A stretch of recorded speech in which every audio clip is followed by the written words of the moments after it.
Hello my knitting friends and buddies, and welcome to my channel. My name is Nadia. I'm the face behind the LemonKnitting channel where we discuss all things knitting. Today is the third episode of LemonKnitting podcast where I will tell you all about my finished works, about my works in progress, some knitting plans, and maybe share something about media I've been consuming, books, TV series, games, anything from this department. So grab a beverage of your choice and let's get into it. Okay, starting with the finished projects, I can't show you too many of them.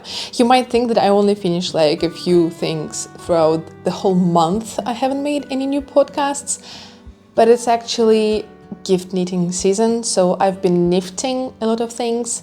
Some of them I can show you, but some of them are for people who will be watching this video, my friends and family who do watch my channel. So unfortunately, I can't show you the stuff because otherwise I'll ruin the surprise, but I will definitely show you everything afterwards, after Christmas, or at least after I send them the parcels with their knits. So let's start with the most epic thing I made so far. This gorgeous round, red round. Oh my god, the light is so weird right now because this thing you might notice falling down my face and everything else is called the sun. We don't usually get it here in Denmark, but apparently it decided that today is the perfect day to come out and highlight random places and completely break the focus of the camera. But yes, I have no idea what you're gonna see and what you're not gonna see, but this is Rembrandt Beret by Fable Knitwear. It's from her book not the romantic knits one, but the first one. I think it's called Fable Knitwear Volume 1 or something like that. And I got this book of Vinted this summer, and I was like, I had it for half a year and haven't made anything out of it, even though everything inside is so pretty. And then it dawned on me, my mom loves to wear berets. So she has a birthday in December, so I was like, I need to make a beret for my mom, and I love it. It turned out super soft. It was a one-day knit, so like I knitted in like 2 hours, I think. I used Knitting for Olive Heavy Merino for it, so it was a very quick project. It feels super nice. It stays gorgeous on the head. The only problem I have with this is that when I posted the pictures on Instagram, everybody said that it suits me so well that I have to make one for myself as well, because as if I was born to wear it. So though it's very nice compliment, now I have to make myself one because I also think I look gorgeous in it. But it makes sense because I do look like my mom, obviously, so the things that would suit her obviously suit me. So I guess at one point my mom, me and my sister will have all the same berets so that we can all match it. So that was a very quick project, and it's a perfect gift knit. Another knit I made is for someone who might be watching this video. So if for any reason you are my sister who is watching this video, please skip ahead like a few minutes. Otherwise, they're gonna be spoilers. So I had a ball of Snifnag in my yarn stash that I didn't know what to use for because it was an impulse buy. I saw it at the shop and I loved the color and I was like, I need this. And I decided to make a hat. I have Knitting for Olive book with their patterns, and they have this very popular Frederiksberg hue, so Frederiksberg hat, which is a double knitted hat, like not double knitted, like you fold it inside. So it's like kind of two hats in one. And it's very funny when you look at it in like unraveled state. But yes, I used 2.5 balls of Camarosa Snifnag for it. And it was not a long knit, I would say. I knitted half of it throughout my trip to Copenhagen in the beginning of November. And I very much finished it like very quickly. Now I can't seem to put it back together, which is hilarious. But the best thing about it is that on one side, you can see like the back of the stockinette, and on the other side it's stockinette, so you can kind of decide which way you want to fold it in. So you can have almost like two hats in one. And what you can also do is maybe like make an insert in another color, so you have not only two different textures but two different colors in one hat, which is also amazing and could work like a great knit, because like you have less chances that the person won't like it. So yeah, that's the hat. I think it's gorgeous. I am very impressed with the yarn, Snifnag. It is incredibly soft because it has alpaca in it. It's a blown yarn, but also it doesn't feel like blown yarn. You know, I'm used to drops air, and first of all, you can see the tube at all times, so there's like white peeking throughout the whole project usually. And also it kind of feels bulky, but this one doesn't feel bulky at all, even though it's like worsted weight, I think. It's so soft, it's so comfortable, and it was a pleasure to knit with. So like it's super nice on your fingers and your hands when you knit with it. It's like I think it's gonna be like my top yarn for making hats and everything that like touches your skin, because it is very nice and it's not itchy at all, like at all. I just love it. The only problem is like it's pricey. I ain't gonna lie. I have no idea how much it costs nowadays, because I got mine on a sale, and even on sale I bought 3 balls altogether and it was like 200 krona for all of them. So it's not cheap, but yeah, it's expensive, but I think it's worth it.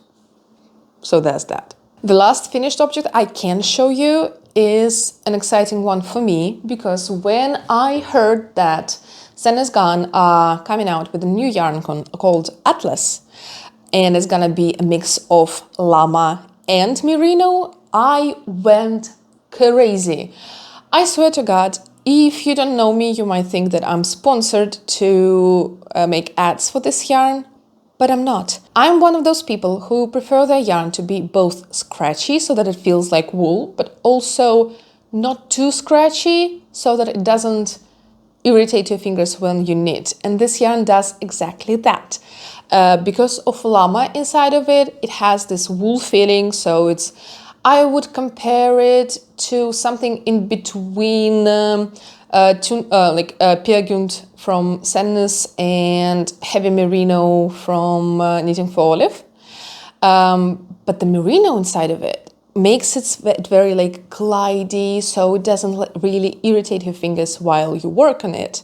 So in the end, it feels good on the skin, but also it doesn't feel too like, you know, I know plasticky is not the best word explaining what merino feels like, but merino is also like very like glidey, and I don't really like it. I prefer to have like some kind of texture in my yarn.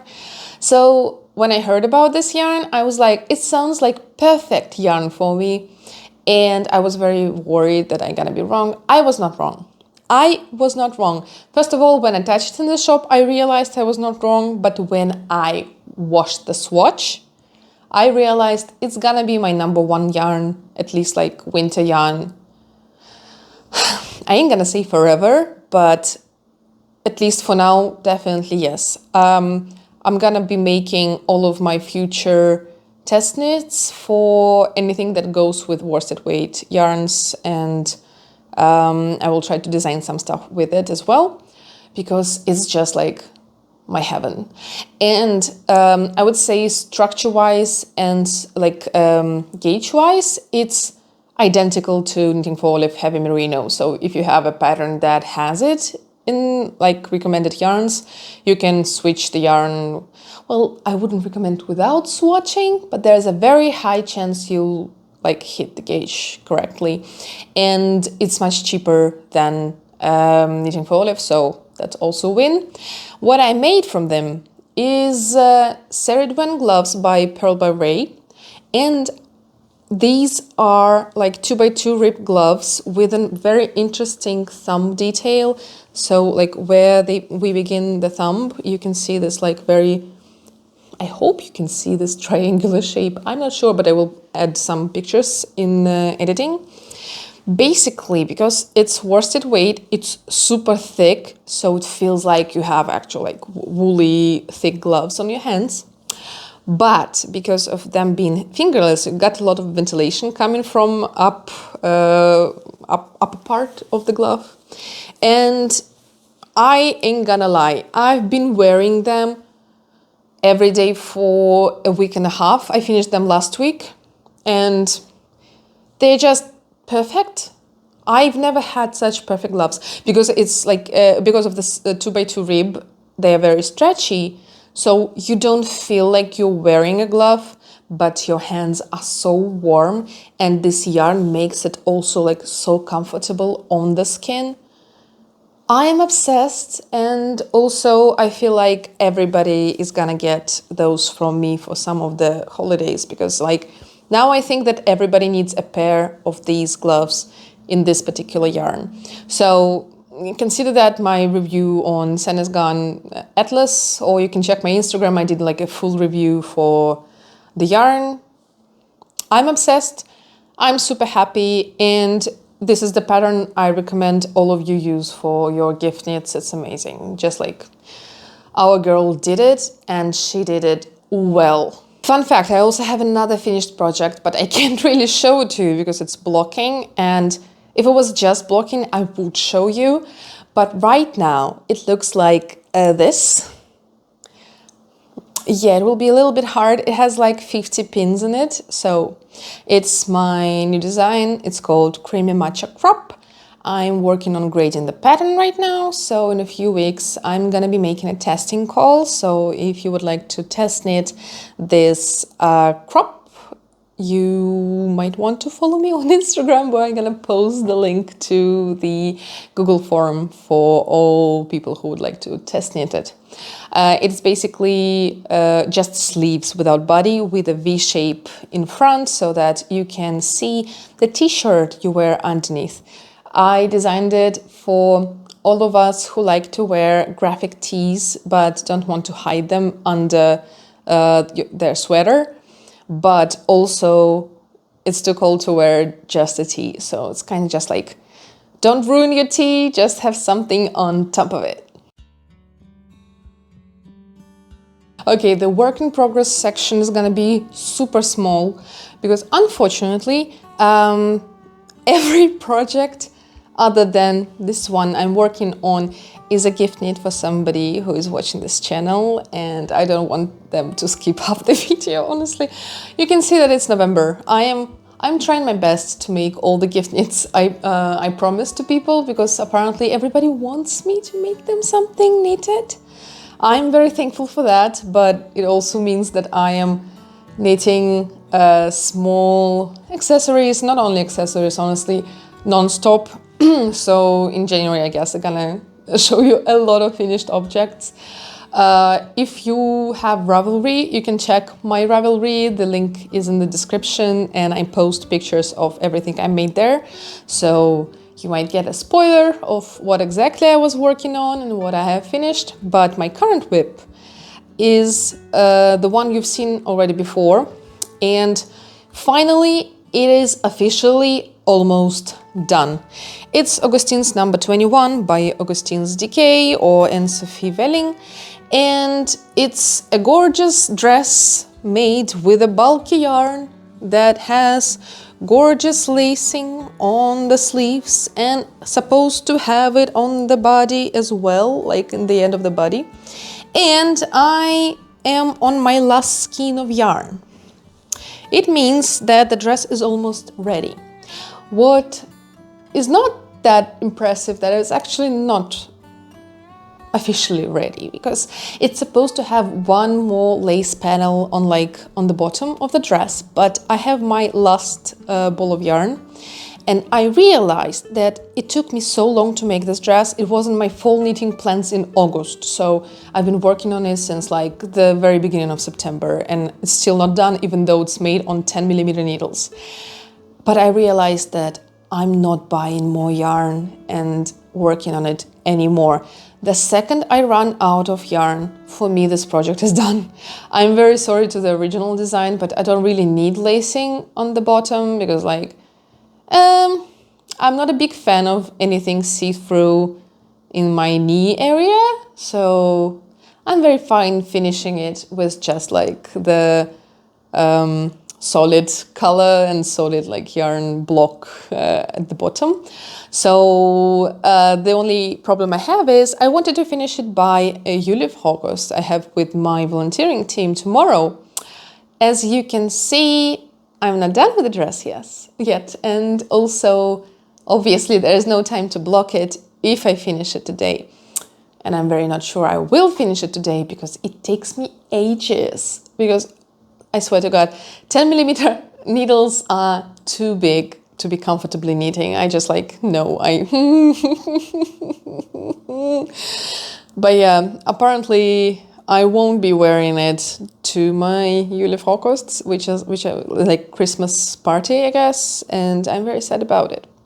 So I kind of failed in this department, but I guess because of that I can just like make it my Christmas dress or whatever. And I hope to have other parties in December where I can wear it, hopefully, because after the season, like the cold season is gone, I won't have any place to wear it because it's like made of alpaca and it's gonna be too warm to wear in like spring weather or especially like summer weather or whatever. So yeah, it took me a bit longer than I expected and I'm not too happy about it, but still I'm proud that I didn't give up completely, because usually at this point I'm just like, you know what? I don't really need this project anymore. Unravel it. Now that we're done with everything I already finished, let's talk about my knitting plans. Right now here it's the end of November. I will probably post this video in a few days after filming, so I would assume it's still November. But this means that I'm trying to finish all the project on my needles, so all the gift knits and the dress before December starts, because December is full on Christmas season for me. And I already made plan for my first ever self-knitted Christmas sweater. You would assume that I will pick like an actual Christmas sweater, like one from Knitting for Olive or like Northern Augustines or something. No, I decided to take a design by Friday Knits and butcher it. Phoebe gave me her blessing, so I am allowed to do that. So Phoebe has this gorgeous design of a gingham jumper that has this gorgeous turtleneck and very long cuffs, and that's so nice, right? Now, I won't be doing any of those nice details. My idea is I will make the body in red and white, so that it's like Christmas vibes, kind of like a candy cane or something. So it's gonna be red and white gingham, and then instead of doing the turtleneck and long cuffs, I will take extra fluffy white boucle yarn and make a very thick and fluffy I-cord edging everywhere. So it's gonna look almost like, you know, like those Christmas hats that have like very bulky boucle white bases, like kind of like that. I'm thinking in this direction. So I hope to make this project before Christmas, because otherwise it's gonna be useless. But the problem is that I need to wait until the end of the month to order the yarn. So I will only have three weeks to make it. And I will also be making a lot of gift knits while making it. So my timing is not great at all. I hope to finish it. I'm not sure I'm gonna finish it. I will be hoping that I will. The other knitting plans I have are, first of all, I still haven't done the constellation sweater that was in my fall knitting plans, and I still am planning to make it. What is even more exciting is that I found a friend who knits in Ålbo, where I live. She found me on TikTok, and she's also a knitter, and she hand dyes her own yarn. I will leave a link in the description below so that you can go and check out her yarns, because they are amazing. She has this very bright and fun parrot collection that kind of reminds you of colorways parrots have on their feathers. This is so cute. We were talking about what we can do, just like to hang out and everything.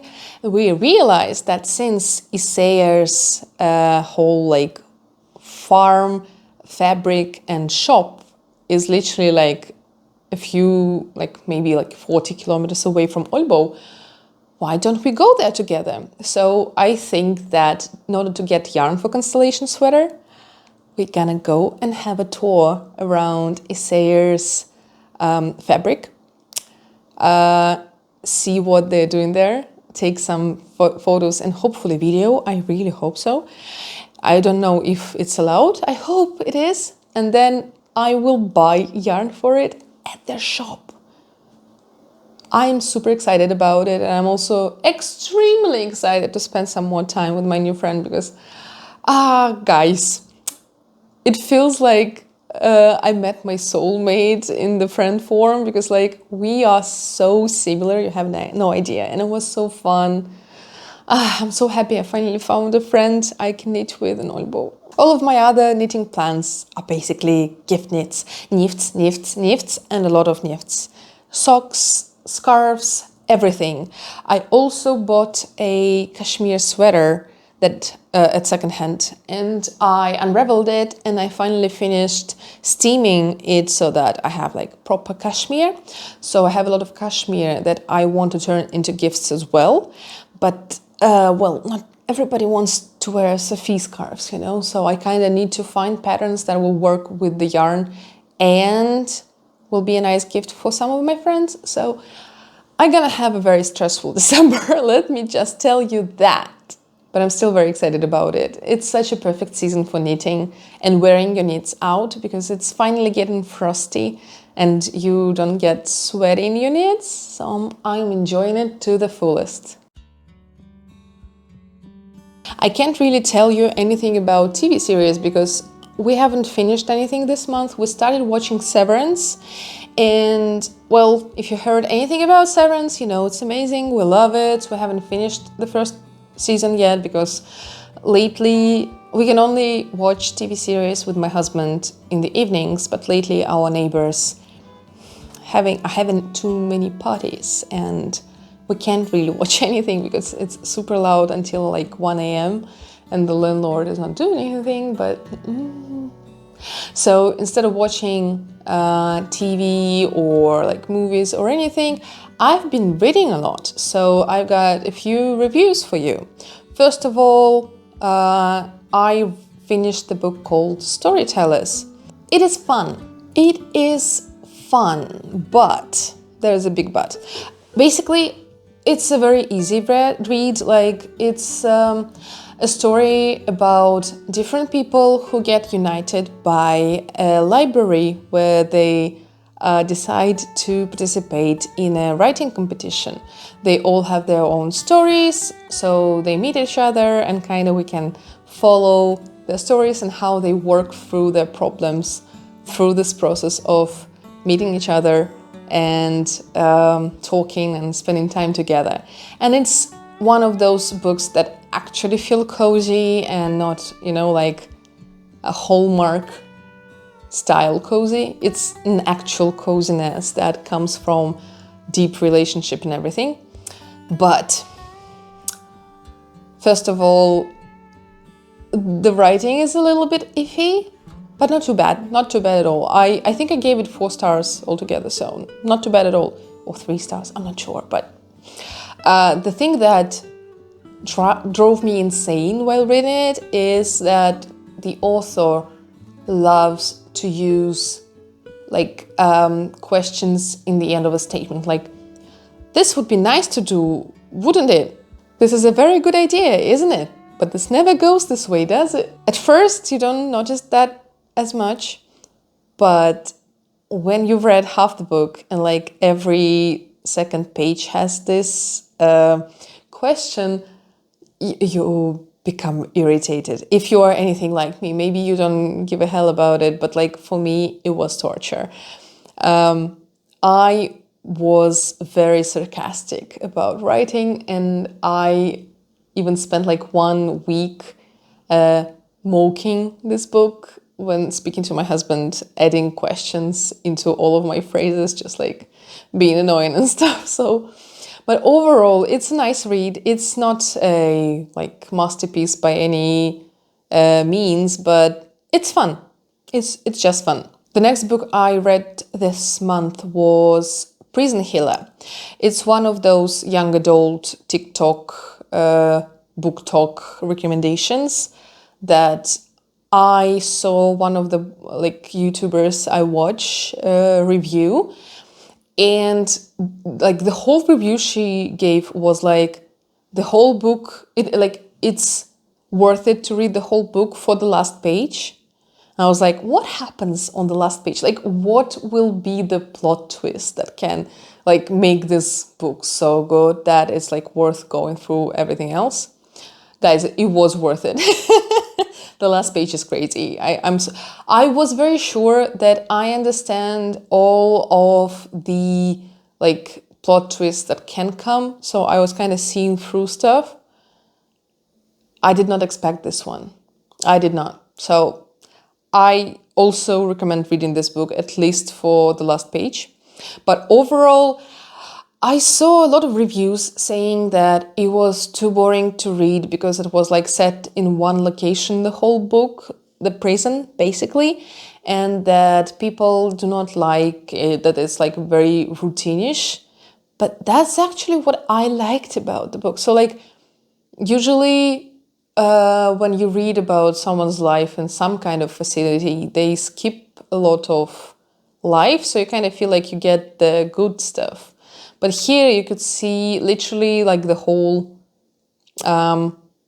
life of a girl who works as a prison healer at the prison in this fantastic world where there's magic and stuff. So I gave it 4 stars, and I immediately went into the queue for the second book in the series on Libby. So I don't really buy books. I use the online library Libby. So I hope that one day I will read the second part. But I would definitely recommend you to read it if you like anything like young adult, anti-utopias and fantasy and everything. I would say if you like Hunger Games or like books like Hunger Games, you will love it. In my opinion. Please don't come after me if you don't like it.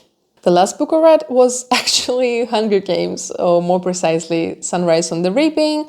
I've been in the queue on Libby app for like half a year to get this book, and I'm very happy I got it because it's... Have you seen the price on Kindle? It's ridiculous. It's like, I think it was like $29 or something. I ain't paying that for a PDF. I mean, yes, it is still like I need to pay for all the things the author did, but when you at least like get physical product, I can see where the price is coming from. When it's a PDF for $29, not so much, especially since like if Amazon decides that they don't want to stock these books anymore on their servers, you don't really own this book. It's just like, that's another conversation to have, but still a man. So basically I got it on Libby, which means I had 21 days to read it. And I was very worried because last Hunger Games book, the Ballad of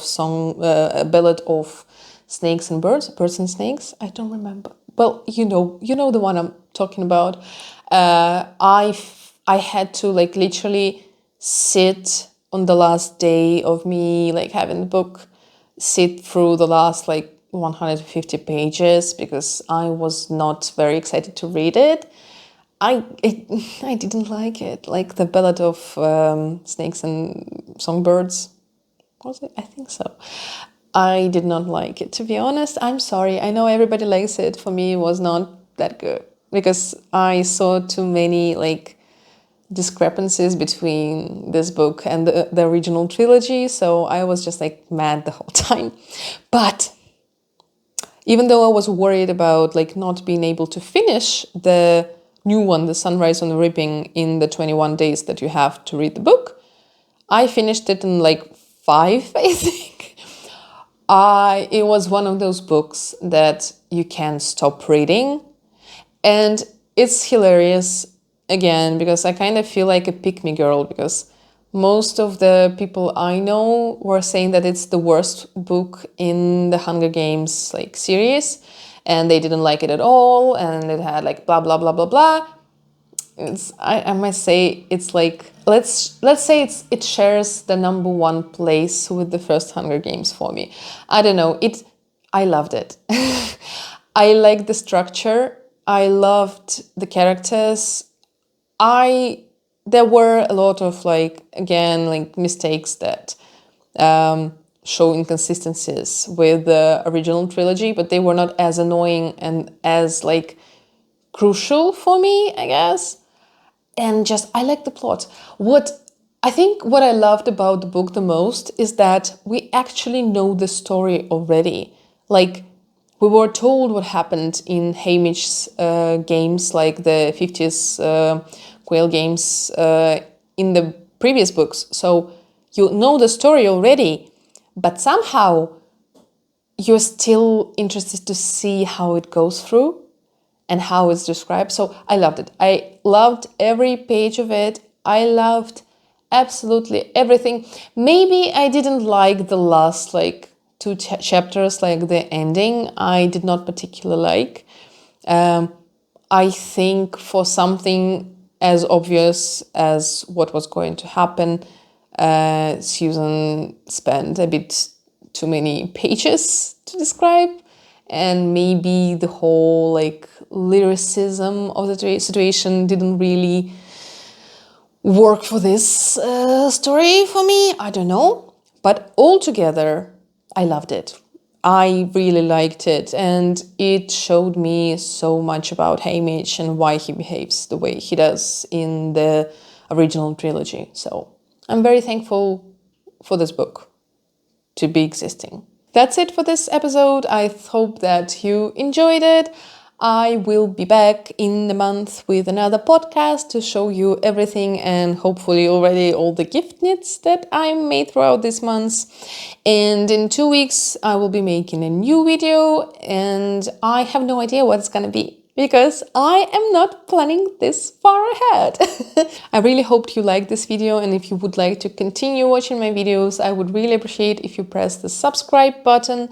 And if you want to stay connected on other platforms, I have an Instagram where I post more like aesthetically pleasing content, a lot of my works in progress, and also basically sharing my life. And I also have TikTok where I make goofy videos on everything about knitting. So I would really appreciate if you go and follow me there as well. And I would also very appreciate if you told me in the comments what you are working, what are your current whips, for example, and more importantly, gift knitting. Are you making anything? What are you making if you are? And how stressed are you about Christmas being right around the corner? So tell me everything in the comments below, and I will see you next time. Goodbye, my knitting friends and buddies.